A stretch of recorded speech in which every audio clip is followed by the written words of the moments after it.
샬롬, 반갑습니다.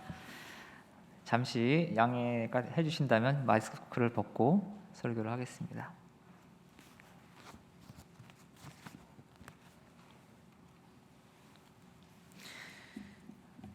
예수님의 탄생을 기념하고 주님의 다시 오심을 기다리는 이 대림절 기간에 연세대학교 교회 성도님들에게 평강과 은총이 함께 하시기를 빕니다.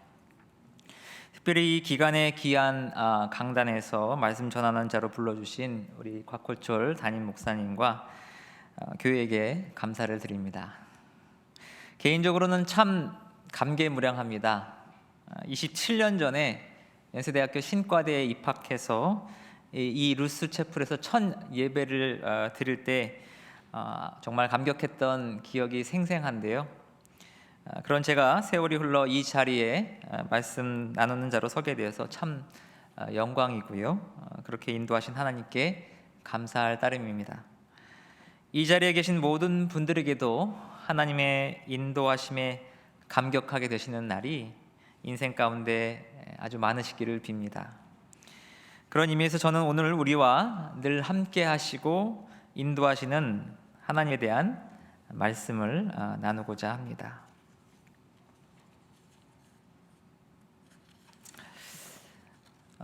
오늘 말씀은요, 특별히 크리스마스가 다가오는 이 시기에 그러한 임마누엘에 대한 말씀을 나누고자 하는데요. 이제 정말 크리스마스가 가까우니까 일상의 곳곳에서 크리스마스의 어떤 분위기들이 참 많이 느껴지는 것 같습니다. 교회에서뿐만 아니라 거리나 상점에서도 크리스마스 트리 등의 크리스마스 장식들이 참 많아지고 평소에 또 잘 듣지 않았던 크리스마스 캐럴도 찾아 듣게 되는 것 같습니다. 그래서인지 크리스마스 노래로 대히트를 쳤던 머라이어 캐리의 캐롤송이 또 한번 빌보드 차트 1위를 했다는 뉴스가 이번 주에 화제가 되었던 그런 뉴스였더군요. 그만큼 신자이든 비신자이든 크리스마스는 많은 이들에게 정말 특별한 시간임에는 틀림없는 것 같습니다. 여러분은 예수님의 탄생 장면 가운데 크리스마스 하면 가장 먼저 떠오르는 장면이 무엇입니까? 사람마다 조금씩 다르겠지만 대체로 이러한 장면들을 많이 떠올리실 것 같습니다. 아기 예수님이 구유에 누워 있는데 마리아와 요셉이 예수님 옆에 있고 또 동방박사 혹은 목자들이 경배를 하고요.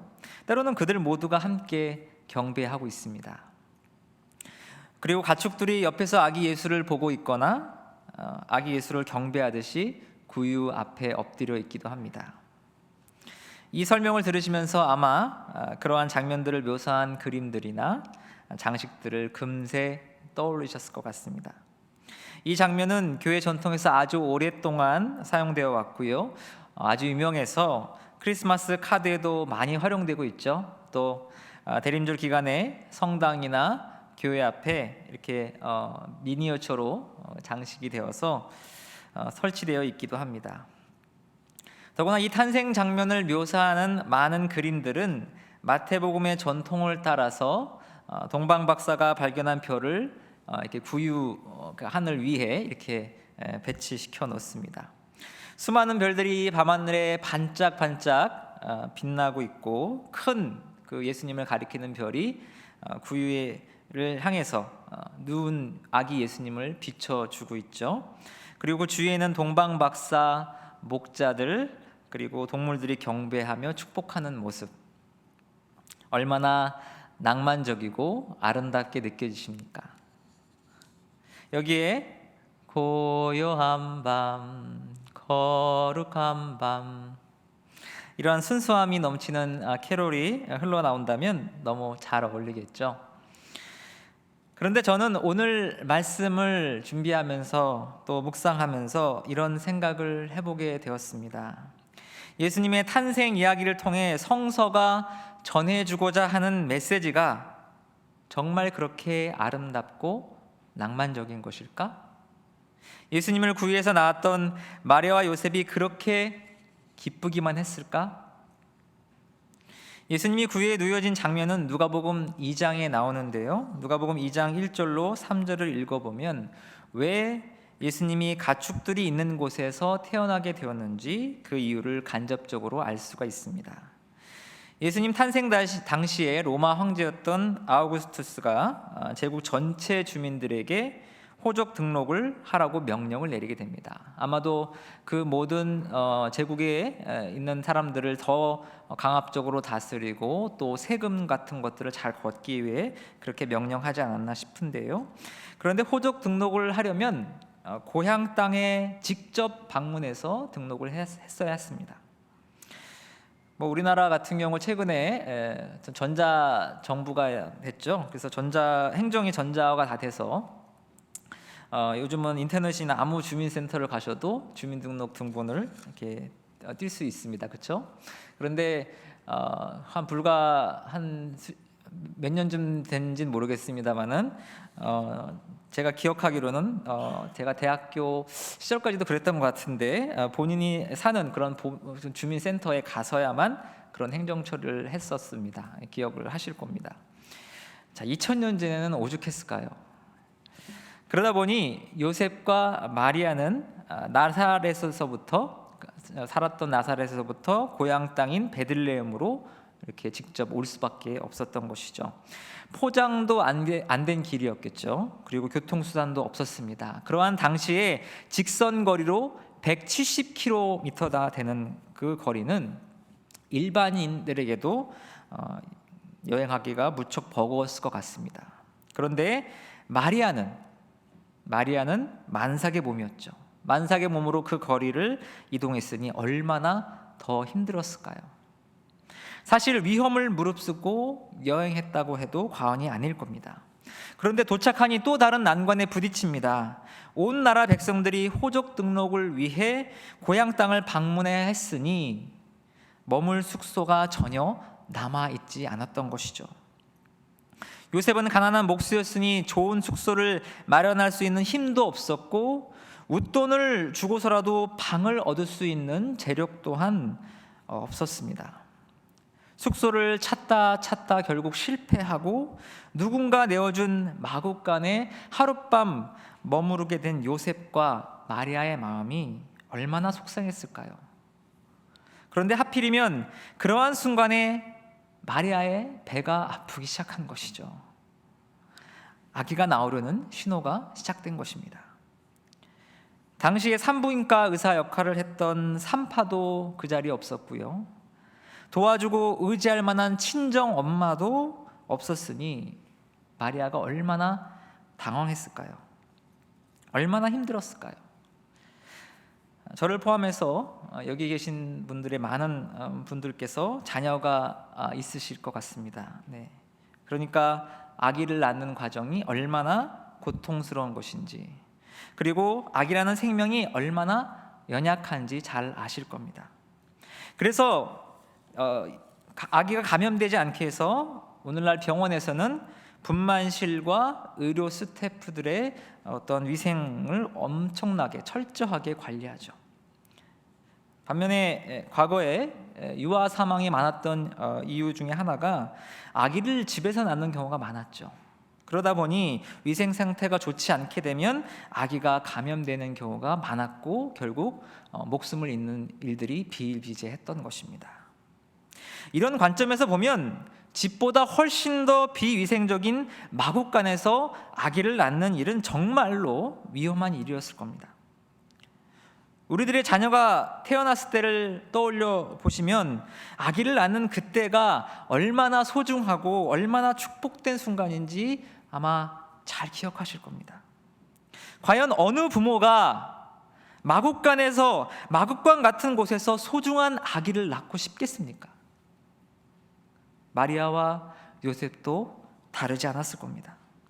아늑한 숙소는 고사하고 지저분한 마국간에서 아이를 낳을 수밖에 없었던 자신들의 처지를 생각하면 참 비참한 마음이 들었을 겁니다. 하나님께서 성령으로 아기 예수를 잉태하도록 해주셨지만 왜 하필이면 이러한 때에 아기를 낳게 하시냐고 마리아와 요셉은 울면서 기도했을지도 모릅니다. 그런데 그 가정의 고난은 여기서 멈추지 않았죠. 마태복음 2장의 증언대로 헤롯 왕은 아기 예수를 죽이려 했기 때문에 갓나은 아기를 데리고 어쩔 수 없이 이집트로 먼 그 땅으로 다시 한번 피신을 떠나야만 했습니다. 하나님의 아들을 낳는데 왜 이리 고난이 이어지는지 인간적으로 이해하기 힘들었을지 모르겠습니다. 아마 힘들었을 것 같습니다. 예수님의 탄생은 지금 우리가 볼 때, 제3자가 볼 때는 아까 말씀드린 것처럼 아름답게 보일지는 모르겠지만 당사자들에게는 눈물 없이 볼 수 없는 그런 사연이 담긴 장면이었습니다. 그러면 하나님께서 예수님의 탄생을 위해 세상의 많은 가정 가운데 왜 요셉과 마리아의 가정을 택하셨을까요? 여러분, 과거에 되게 건국 신화나 영웅설화에 등장하는 위대한 인물들은요, 기억해 보시면 귀족 가문이나 왕과 같은 그러한 가문에서 태어납니다. 그런데 성서가 말하는 성탄의 이야기는 단순히 영웅적인 인간의 탄생도 아니고 만물의 창조주이시자 주관자이신 하나님이 인간으로 태어나는 이야기입니다.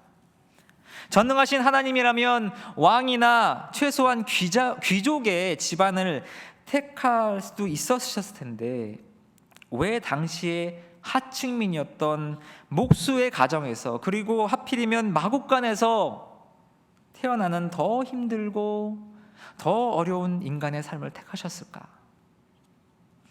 신앙생활 하시면서 한두 번쯤 이런 질문을 해보셨을 겁니다.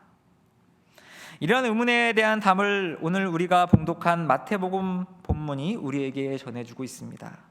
어떤 말씀일까요? 바로 마태복음 1장 23절 말씀입니다. 보아라, 동정녀가 잉태하여 아들을 낳을 것이니 그의 이름을 임마누엘이라 할 것이다 하신 말씀을 이루려고 하신 것이다. 아멘. 그리고 마태복음 기자는 친절하게 임마누엘의 뜻을 알려주고 있습니다. 무슨 뜻이라고 합니까? 하나님이 우리와 함께 계시다. 여기서 우리는 성서가 증언하는 하나님의 중요한 속성 한 가지를 발견할 수 있습니다. 성서의 하나님은 당신이 창조하신 피조물과 함께 하시는 분이라는 얘기입니다. 또 이를 통해 성탄이 말하는 성육신의 의미도 알 수 있는데요, 바로 하나님은 우리와 함께 하기 위해 인간이 되셨다는 말씀입니다. 하나님이 나와 함께 한다는 그러한 의미는 또 한편으로는 그 함께하는 사람의 편이 되어준다는 의미죠. 하나님이 나와 함께 해주시고 하나님이 내 편이 되어주신다는 이러한 말씀, 이것만큼 힘이 되고 이것만큼 은혜가 되는 말씀은 많지 않을 것 같습니다. 그런데 여기서 이 말씀을 한 번 더 곱씹어 봐야 할 부분이 있습니다. 하나님이 요셉과 마리아 가정을 택하신 그 이유는 부와 권세 혹은 가문과 같은 세상이 추구하는 가치가 아니었습니다. 유일한 이유는 요셉과 마리아가 하나님을 온전히 신뢰하는 믿음과 그에 따라 살아가는 의로운 사람들이었기 때문입니다. 오늘 본문 마태복음 1장 19절을 보시면 요셉은 의로운 사람이다 라고 묘사되고 있습니다. 그리고 누가복음 1장 28절을 보시면 마리아는 은혜를 받은 자라라고 말씀하고 있는 것을 발견하실 수 있습니다. 그러고 보니 성서의 하나님은 늘 낮은 자리에 있는 사람들에게 관심을 보여주시고 그 자리에 임하셔서 함께 하셨습니다. 구약성경 출애굽의 사건을 보면 하나님은 이집트의 노예로 살던 히브리 민족의 울부짖음을 들으셨습니다. 또 성서의 하나님은 남편과 아비가 없으면 당시의 사회적 죽음을 맞이할 수밖에 없었던 과부와 고아를 돌보라는 당부를 성서의 곳곳에서 전하고 계십니다. 자신의 부귀와 권세를 누리기 위해 백성을 고통스럽게 하던 왕들에게 하나님은 구약의 예언자들을 통해서 준엄한 심판의 경고를 하시며 회개하라 회개하라 계속 요청하셨습니다. 하지만 그러한 하나님의 경고를 듣지 않던 유대인은 결국 멸망하고 말았죠. 그렇게 성서의 역사가들은 평가하고 있습니다. 또 성서는 하나님의 역사가 세상의 권력 순위를 따라 이루어진다고 말하지 않습니다. 성서시대의 유대인 사회도 사실 한국의 전통적인 어떤 예전의 사회처럼 굉장히 가부장적이었고요, 장남이 많은 권력과 권리를 가졌던 사회였습니다. 하지만 하나님의 구원 역사를 이어간 많은 인물들을 한번 떠올려 보십시오.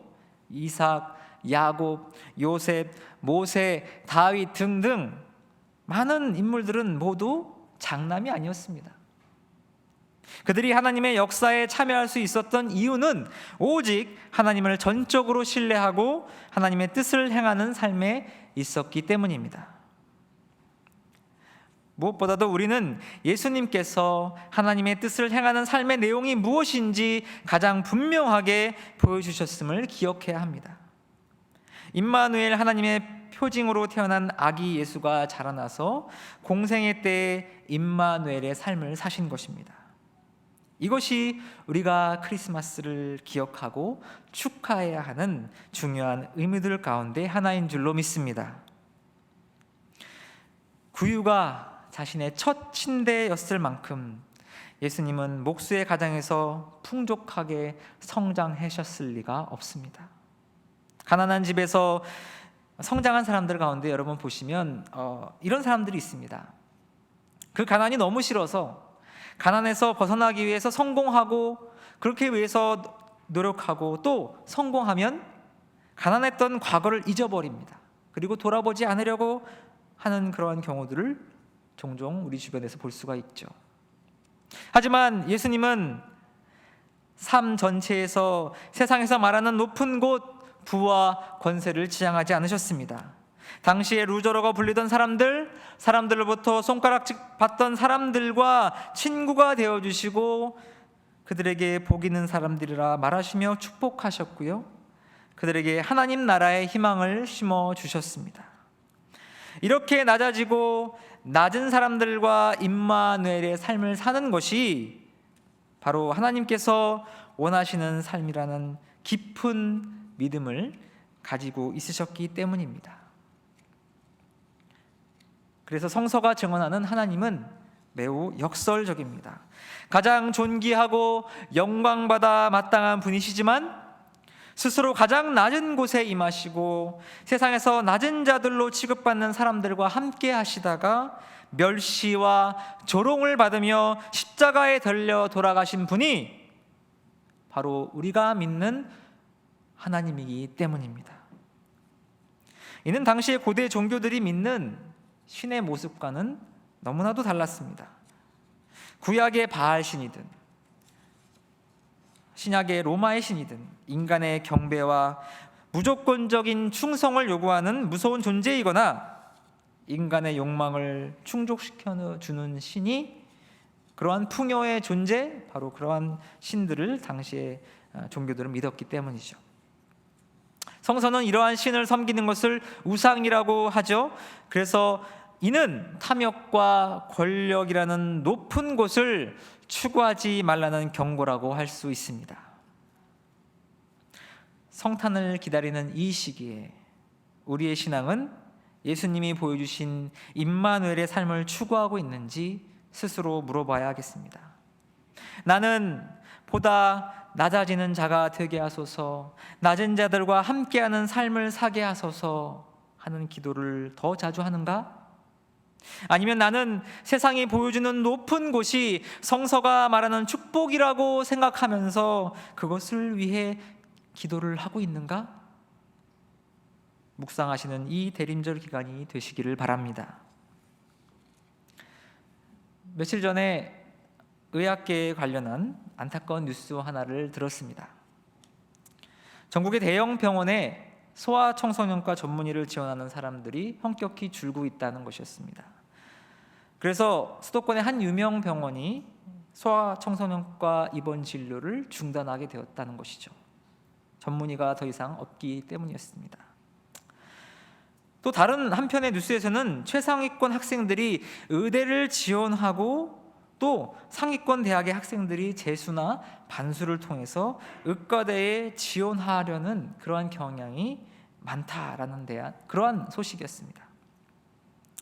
여기에 여러 가지 구조적 원인들이야 있겠지만은 이 두 다른 뉴스에 깔려있는 본질은 무엇입니까?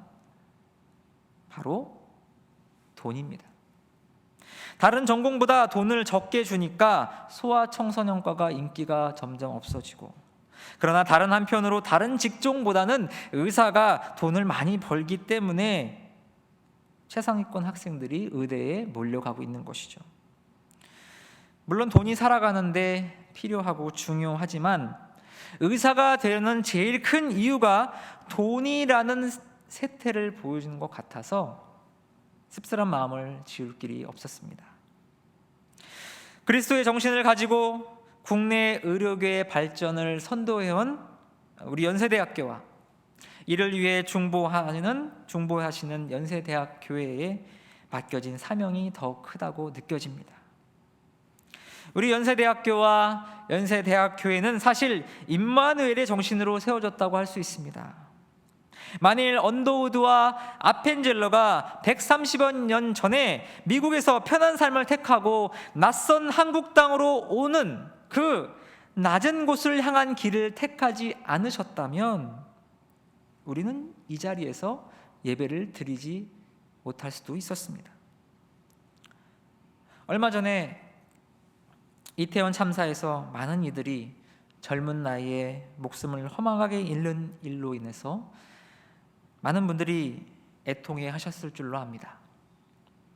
저도 당시에 너무 황망하고 슬퍼서 마음을 추스르지 못하고 있었는데요.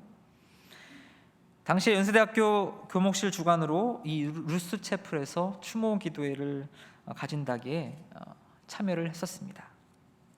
노래와 기도로 서로를 위로했고, 연세대 국제학생으로 있던 2명의 학생도 안타깝게 희생되었기에 헌화를 하면서 그들을 추모하는 시간도 있었습니다. 그때 저의 마음에도 주님의 위로가 임하는 것을 느꼈었는데 아마 유가족들도 조금이나마 위로가 되셨을 것 같았고요. 그렇게 정말 되기를 간절히 기도했습니다. 저는 연세대학교회가 100여 년이 넘는 그러한 세월 동안 민족의 어려운 고비마다 임마누엘의 신앙을 실천해 온 것처럼 이번 이태원 참사 때도 추모 기도를 통해 고통 가운데 있는 이웃들과 함께 했다고 믿습니다. 이번 참사 후에 어떤 트라우마 전문가가 방송에 나와서 이렇게 얘기하더군요. 억지로 위로의 말을 하는 것보다 말없이 함께 머물러 주는 것이 더 큰 위로가 됩니다. 그렇습니다. 우리 그리스도인들에게 필요한 영성은 함께 머물러 줌의 영성, 낮은 자리에 찾아가는 영성, 다시 말해 임마누엘의 영성과 삶입니다. 오늘 읽은 마태복음의 요셉은 결국 고민하다가 마리아를 떠나지 아니하고 함께 해주기로, 함께 머물러 주기로 결심했습니다. 그것이 바로 성서가 말하는 의로움입니다. 이제 우리의 주변을 돌아보면 좋겠습니다. 내가 함께 머물러 줘야 할 사람이 누구인가? 내가 찾아가야 하는 낮은 곳은 어디인가? 그곳에서 그 사람들과 함께 임마누엘의 사랑과 은혜를 나누시는 귀한 연세대학교 성도 여러분 되시기를 주님의 이름으로 간절히 축원합니다. 다 함께 묵상 기도하시겠습니다.